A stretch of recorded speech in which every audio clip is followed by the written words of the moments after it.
실제로 양치 후에 바로 헹군 그룹은 헹굼을 줄인 그룹보다 잇몸 염증 발생률이 배 높았다는 연구 결과가 있습니다. 오늘은 진짜 중요한, 어쩌면 조금 충격적인 이야기를 하려고 합니다. 매일 상쾌하자고 하는 양치질. 그런데 양치 후 우리가 무심코 하는 이 행동 하나가 오히려 잇몸을 서서히 녹이고 있다면 믿으시겠어요? 아니, 잇몸 건강 지키려고 열심히 양치질하는 건데 이게 무슨 말이냐 하실 거예요. 대부분의 사람들은 양치 후에 물로 헹궈야 개운하다고 생각하죠. 사실 저 또한 잘 헹구셔야 된다 이렇게 말씀을 드렸죠. 근데 그 상쾌함을 위한 행동이 비싼 치약 속에 들어있는 좋은 성분들을 10초 만에 하수구로 쏟아붓는 것과 같습니다. 진짜입니다. 양치 후 이 행동의 정답은 바로 양치 후 바로 물로 헹구는 습관. 불소 치약 속에는 보통 불소가 1000에서 1500ppm 정도 들어있습니다. 많은 분들이 불소를 충치 예방 성분으로만 알고 계시죠? 맞습니다. 불소는 치아 표면을 단단하게 만들어서 충치균이 만든 산에 잘 녹지 않도록 막아줘요. 그런데 여기서 잘 알려지지 않은 부분 하나가 더 있어요. 불소는 치아만이 아니라 잇몸 경계 부위에도 보호막을 형성해요. 이 보호막이 세균이 잇몸뼈에 침투하면서 생기는 염증과 뼈 흡수를 억제하는 데 굉장히 중요한 역할을 해요. 즉 불소는 단순히 충치를 막는 성분이 아니고요. 치은염, 치주염으로부터 잇몸을 지키는 이중 방패인 셈입니다. 하지만 양치 직후 물로 세게 헹구면 이 보호막이 형성되기도 전에 90% 이상 씻겨나가죠. 쉽게 비유하자면 비 오는 날 우산에 방수 스프레이를 뿌렸는데 바로 물로 헹궈버리는 것과 같습니다. 코팅이 생기기도 전에 전부 씻겨 내려가는 거죠. 제가 치료하면서 제일 자주 듣는 말 중 하나가 이거예요. 선생님, 양치 후 물로 헹구지 않으면 너무 느낌이 찝찝하고 미끌거려요. 도저히 못 견디겠어요. 네, 너무 공감됩니다. 그런데 그 개운함을 위한 잇몸의 방패막을 스스로 지어내고 있는 셈이죠. 10초의 상쾌함이 잇몸 수명을 10년 줄입니다. 그럼 치약 성분 삼키면 해롭지 않나요? 삼키라는 말이 아니에요. 헹굼을 줄이라는 거죠. 입안에 거품만 뱉고 물로 세게 헹구지 않으면 불소가 치아 표면에 남아서 세균의 활동을 절반 이상 억제해요. 즉 씻지 말라는 게 아니라 덜 씻으라는 거. 커피 향을 오래 느끼려면 한 모금 마시고 바로 물을 마시지 않죠. 치약에 좋은 성분도 잠시 머물게 해야 됩니다. 그래서 치약 선택을 더 깐깐하게 해야 되죠. 나쁜 성분이 들지 않은 거, 화학 방부제, 합성 계면활성제, 타르 색소나 향료가 없는 거를 잘 선택해야 돼요.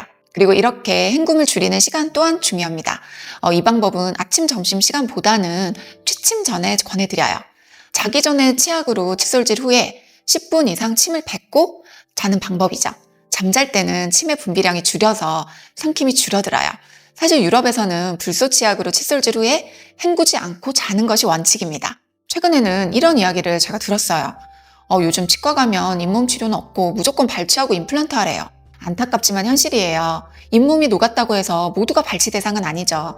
문제는 관리의 시작점, 양치 습관부터 잘못된 경우가 많다는 거죠.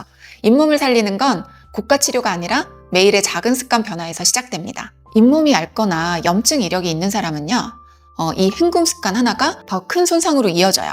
불소는 치아뿐 아니라 잇몸의 미세 상처를 막고 세균이 잇몸뼈에 달라붙는 걸 억제하는 치은 보호막 역할도 해요. 그런데 헹굼으로써 이 막을 다 없애버리면 잇몸이 세균에 노출되는 시간이 2배 이상 늘어나는 겁니다. 실제로 양치 후에 바로 헹군 그룹은 헹굼을 줄인 그룹보다 잇몸 염증 발생률이 1.6배 높았다는 연구 결과가 있습니다. 또 어떤 분은 이렇게 말씀을 하세요. 평소에 소금으로 양치하고 소금물로 헹구면 치과 안 가도 된다던데요. 소금 양치는 일시적으로 살균 효과는 있어요. 그런데 치아 표면의 보호막을 깎아내는 강한 자극이기도 해요. 장기적으로 보면은 잇몸이 더 빨리 내려가는 효과가 있어요. 즉각적인 개운함, 그리고 장기적인 손상의 문제죠. 올바른 양치 마무리법을 조금 알려드리면요. 양치 후에 한 10분 이상 거품을 다 뱉어줍니다. 그리고 물로 너무 세게 헹구지 않아요.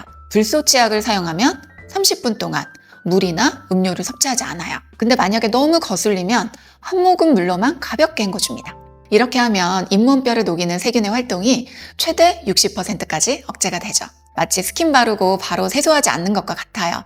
보호막이 피부에 남아야 촉촉하듯이 치약의 보호막도 입안에 남아야 잇몸이 강해집니다. 진료실에서는 이런 질문도 자주 들어요. 스케일링 하다가 그 균이 심장으로 들어갔다는 얘기도 있던데 소독 괜찮나요? 좋은 질문이에요. 스케일링이나 잇몸 치료 시에 철저히 멸균된 기구를 사용합니다. 단 염증이 심한 분은 시술 전후에 항생제를 함께 처방해서 감염 위험을 1% 미만으로 줄여주죠. 결국 청결한 관리와 올바른 양치가 가장 좋은 예방법입니다. 결론은요, 하루 3번 양치를 해도 헹굼 한 번으로 불소의 90% 이상을 잃는다면 그건 잇몸을 닦는 게 아니라 닳게 하는 습관입니다. 불소가 단 30분만 표면에 남아있어도 잇몸뼈 손실률을 40% 이상 감소시킨다는 연구 결과가 있습니다. 하지만 헹굼 한 번으로 그 효과는 10분의 1로 떨어집니다. 양치 후에 그 단 한 번의 헹굼을 참는 것, 그게 바로 당신의 잇몸을 10년 더 지켜주는 과학적인 습관입니다. 제가 20년 동안 수많은 환자분들을 진료하면서 가장 많이 했던 생각이 있어요. 이분이 조금만 더 일찍 알았더라면, 잇몸뼈가 다 녹은 뒤에 치아가 흔들리기 시작한 뒤에 그제서야 병원 문을 두드리는 분들이 너무 많았어요. 그래서 저는 이 채널을 지금 이렇게 열심히 운영을 하고 있고요. 비싼 치료보다 확실한 예방의 기술을 알려드리기 위함입니다. 이곳에서는 너무 단순한 치과 지식이 아니고요. 집에서 바로 실천할 수 있는 양치 습관, 잇몸과 치아를 오래 쓰는 과학적인 관리법, 병원에 가지 않아도 알 수 있는 구강 건강 팁들, 이런 실제 생활 속 치아 건강을 전해드릴 거예요. 단 5분의 영상으로 당신의 치아 수명이 5년, 10년 더 길어질 수 있어요.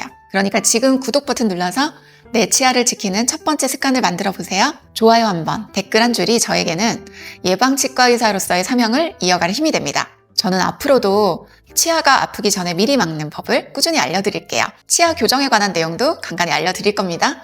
여러분의 건강한 미소, 그게 제가 유튜브를 하는 이유예요. 감사합니다. 치아쌤이었습니다.